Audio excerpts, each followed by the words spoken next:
প্রকট। এই জন্য একটা কথা বলে আমি বড়দের কাছে মাইক ছেড়ে দিব। আল আদাব ক্বাবলা তালাব। তোমরা ছোট মানুষ, অতটা বুঝবা না। ইলম অর্জন করার আগে আমার আর তোমার প্রথম শর্ত হচ্ছে আদব। আদব উঠে গেছে, এখন আদব উঠে গেছে। গত 3 দিন আগে আমার মাদ্রাসায় ছুটি ছিল, ছাত্রদের উদ্দেশ্যে এই কথাটা বলেছি যে হায় কোন দিন গেল যে আমার উস্তাদ হযরতুল আল্লাহ হাফেজ কারি আব্দুল হক দামাত বরকাতুহুল আলিয়া হযরত চিনে থাকবেন, হাজী সাহেব হুজুর হাফেজ তাজুল ইসলাম সাহেব হুজুর আরজাওয়াত মাদ্রাসা। তাকাইলে আমরা এতটা ভয় পাইছি যে একদিন আসরের নামাজের আগে হেফজখানা একটু ঢিলে ঢালা সময়টা হলো আসরের নামাজের আগে দিয়া।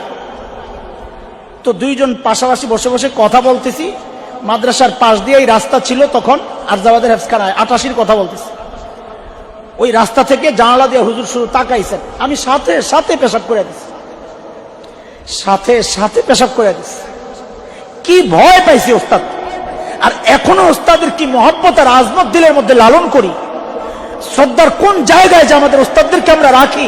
আরে শুধু ওস্তাদদেরকে না, ওস্তাদদের মতো দেখতে দেখা যায় চেহারা, দাড়িগুলো ওস্তাদের মতো লাল হয়ে গেছে, বয়স ওস্তাদের মতো, তাদের সামনে তো নিজেদেরকে ঝুঁকায়া দিই। কারণ জানি ইলম, আল্লাহ তাআলা হাদিসে অনেক জায়গায় ইলমকে পানির সাথে তুলনা করা হয়েছে, পানির সাথে। কারণ কি, আমাদের বড়দের মুখ থেকে শুনেছি 2টা কারণ। এক হচ্ছে ভাষা, ভাষা পানি থেকে মানুষ উপকৃত হয় না, ওটার মধ্যে ময়লা থাকে, ময়লা। ঠিক ইলম যদি ভাষা ভাষা হয় তার থেকে মানুষ উপকৃত হয় না, ফিতনা হয়। আরেকটা হচ্ছে ইলম, পানি সবসময় ঢালের দিকে যায়, নিচুর দিকে যায়, এটা পানির গুণ, সবসময় ঢালের দিকে যায়। ঠিক ইলম তো আল্লাহ তাআলা তাকেই দিবেন যার মধ্যে বিনয় আছে, যে নিজেকে নত করে দেয়, ইলম তো তার কাছেই যাবে। ও ভাই, যতদিন পর্যন্ত ওস্তাদের মহব্বত, ছাত্রদেরকে বলতেছি, যতদিন পর্যন্ত ওস্তাদের মহব্বত দিলের মধ্যে লালন না করবা, ইলম ঢুকবে না। খোদার কসম, সর্বোচ্চ সম্মান দিলের মধ্যে যদি লালন না করো, ঢুকবে না। দোয়া নেওয়ার ভান করো, ভান। ভান কি? ওই যে টুপিটা ময়লা, কথার কথা, তুমি জানো তোমাকে দিবে না, ছোট মানুষ, যা বলো না হুজুর টুপিটা ধুয়ে দিয়ে দেন না। আহা, এই কথার যে কত দাম এখন বুঝবা না।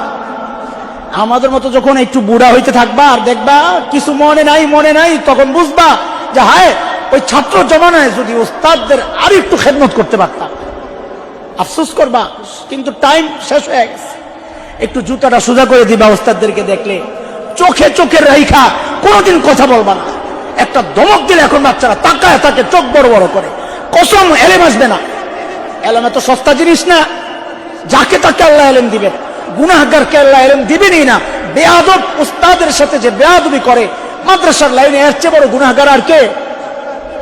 ইমামে শাফিঈ রাহমাতুল্লাহি আলাইহির গল্প তোমরা শুনে থাকবা, আমরা আমাদের উস্তাদদের জবানে শুনেছি যে উস্তাদ ইমামে শাফিঈর উস্তাদের কাছে যায়া বলে, ওয়াকি' নাম, যে হুজুর আমার তো পড়া মনে থাকে না। এই যে এখন গার্জিয়ানরা বলে হুজুর পড়া মনে থাকে না, বাচ্চা খালি ভুলে যায়।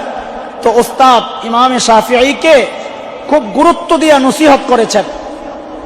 তো ইমামে শাফিঈ ওই কথাটাকে একটা কবিতা দিয়া ব্যক্ত করেছেন। শাকাউতু ইলা ওয়াকি'in সুআ হিফজি ফাআওসানি ইলা তারকিল মাসি ফাইন্নাল ইলমা নূরুম মিন ইলাহি ওয়া নূরুল্লাহি লা ইউতা লিআসি। আমি আমার উস্তাদের কাছে বলেছি হুজুর পড়া মনে থাকে না।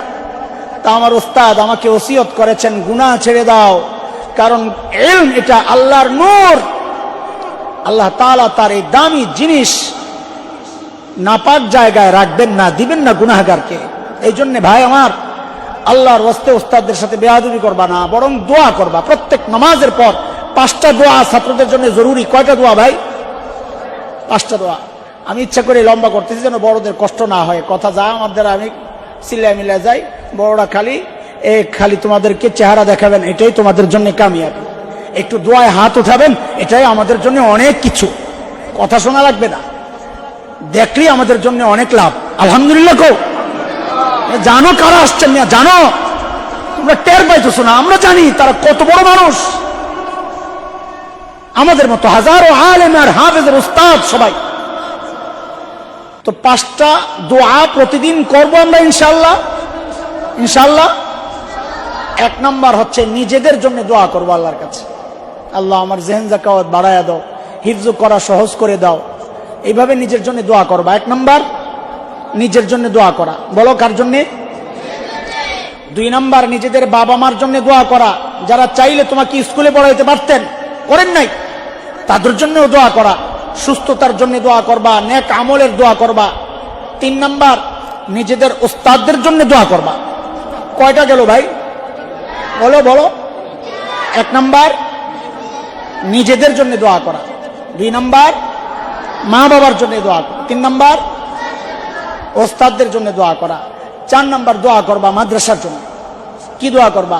আল্লাহ মাদ্রাসার সমস্ত জরুরতকে তুমি মিটায়া দাও, আল্লাহ মাদ্রাসার একটা স্থায়ী জায়গার ব্যবস্থা করে দাও।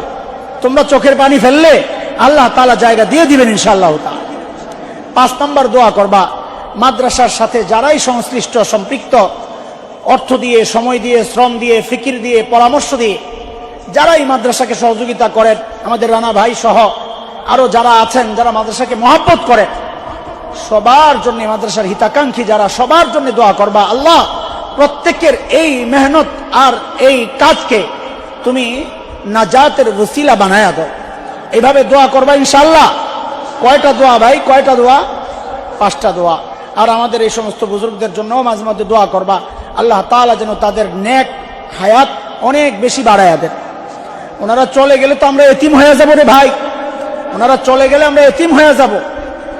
ইমামে মুহাম্মদ ইবনে ইসমাঈল ইমামে বুখারী সম্পর্কে ওনার সময়ের এক মুহাদ্দিস বলেন, লাউ কুনতু আকদিরু আন আযীদা ফি উমরি মুহাম্মদ ইবনে ইসমাঈল লাফআলতু মিন উমরি, যে আমার যদি তৌফিক থাকতো, ক্ষমতা থাকতো, যে আমার বয়স থেকে মুহাম্মদ ইবনে ইসমাঈলের বয়সকে বাড়ায়া দিব, তা আমি দিয়ে দিতাম। লাফআলতু, আমি করতাম এটা।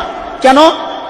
লিআন্না মাউতি মাউতু রাজুলিন ওয়াহিদ, আমি মারা গেলে একজন মানুষই মারা যাবে, আর ওয়ামাউতুহু যাহাবুল ইলম, আর ইমাম মুহাম্মদ ইবনে ইসমাঈল বুখারী যদি চলে যায় তো ইলম চলে যাবে।